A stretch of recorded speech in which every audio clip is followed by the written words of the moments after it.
సజీవుడైన దేవాతి దేవునికి స్తోత్రములు.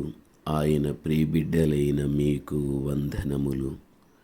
2025 ఏప్రిల్ 13వ తారీఖు ఏర్పరచబడిన దైవవాక్యం యోహాను సువార్త 19వ అధ్యాయం 30వ వచనం. సమాప్తమైనదని చెప్పి తలవంచి ఆత్మను అప్పగించెను.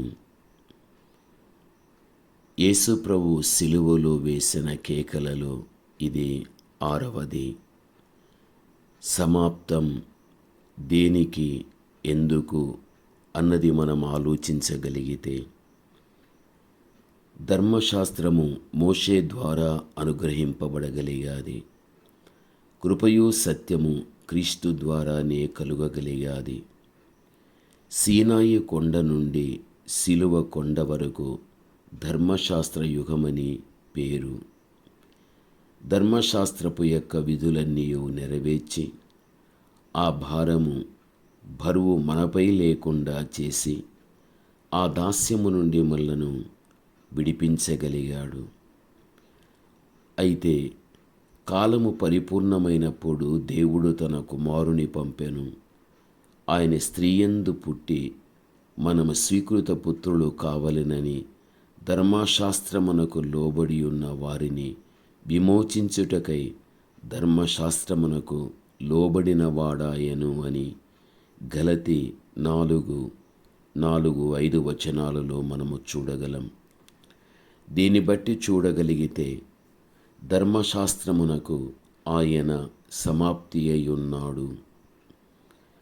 ఇలాగు నెరవేర్చి మరణమునకు శిక్షావిధికి కారణమైన ధర్మశాస్త్రమును నెరవేర్చి ధర్మశాస్త్రము యొక్క శాపము నుండి మనల్ని విమోచించుట వలన ధర్మశాస్త్రపు యొక్క ముళ్ళును బలమును విరిచివేసి మనల్ని స్వతంత్రులుగా చేయగలిగాడు. 2వ కొరింథీ 3వ అధ్యాయం 7వ వచనం. ఆ మీదట మీరు చదువుకొనండి. మనము ధర్మశాస్త్రం అనుసరింపను ఇక పని లేదు.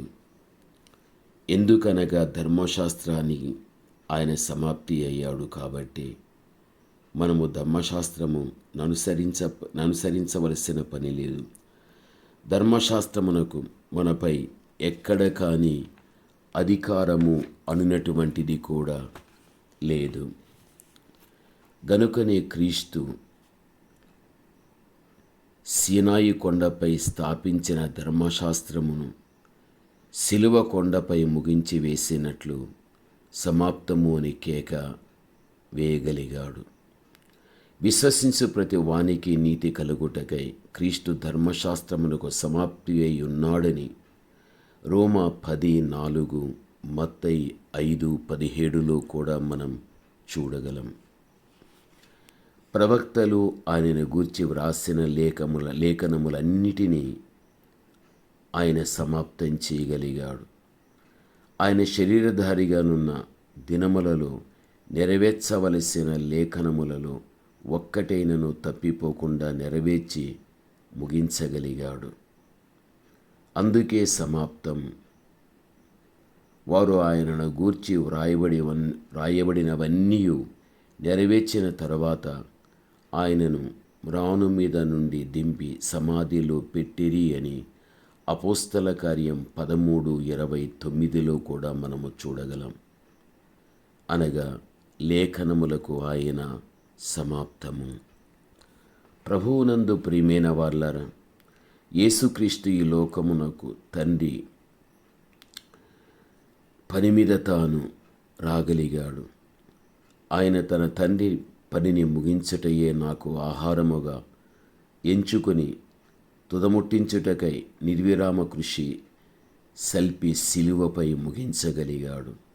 నన్ను పంపిన వాని చిత్తము నెరవేర్చుటయే, ఆయన పని తుదముట్టించుటయే నాకు ఆహారమై ఉన్నది అని యోహాను 4:34లో తెలియపరిచినట్టుగా మనం చూడగలం.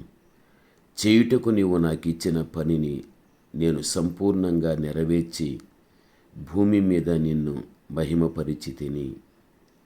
యోహాను 17:4 ఆ మీదట మీరు చదువుకోనండి. ఆయన శరీరధారిగా నుండి చేయవలసిన పనులకు సమాప్తము. ఈ విధంగా ధర్మశాస్త్రానికి సమాప్తం, ప్రవక్తల లేఖనములను నెరవేర్చుటకు సమాప్తం, తండ్రి అప్పగించిన పనులకు సమాప్తమని చెప్పి ఆయన తన ఆత్మను అప్పగించినట్లుగా పరిశుద్ధ గ్రంథంలో మనం చూస్తూ ఉంటున్నాం. దేవుని యొక్క బిడ్డలైన మన జీవితంలో దేవాతి దేవుడు ఆయన దేనికి సమాప్తమని తెలియపరచగలిగాడో మనస్సు పెట్టి గ్రహించి అవగాహన తెచ్చుకున్నటువంటి మనం ధర్మశాస్త్రము యొక్క కాడి క్రింద మనము లేకుండా శాపం, శిక్ష, మరణం సిలువలో పొంది మనను దాని నుండి దేవుడు తప్పించి ఈ రోజున దేవుడు తీసుకుని వచ్చిన ఆయన కృప కింద ఆయన సంపూర్ణమైన సత్యములో జీవించటానికి దేవుడు ఆ ధన్యత మనకు ప్రసాదింపచేయగలిగాడు. ప్రార్థన. పరమతండ్రి అయిన మా దేవ, తమరి లోకానికి వచ్చినప్పుడు ధర్మశాస్త్రానికి సమాప్తమని, ప్రవక్తల లేఖనములను నెరవేర్చుటకు సమాప్తమని, తండ్రి అప్పగించిన పనులకు సమాప్తమని ప్రభా మేము వినగలిగితిమి. మా యొక్క జీవితంలో కూడా తండ్రి మిమ్మును అనుసరిస్తూ మీ జీవిత విధానం ఇహమందు ఎలా ఉండగలిగాదో ఆ విధముగానే తండ్రి మా జీవితాలు మేము నడిపించుకోవటానికి తగిన కృప మా ఎడల మీరు చూపమని యేసయ్య నామములో ప్రార్థన చేస్తున్నాము తండ్రి. ఆమేన్.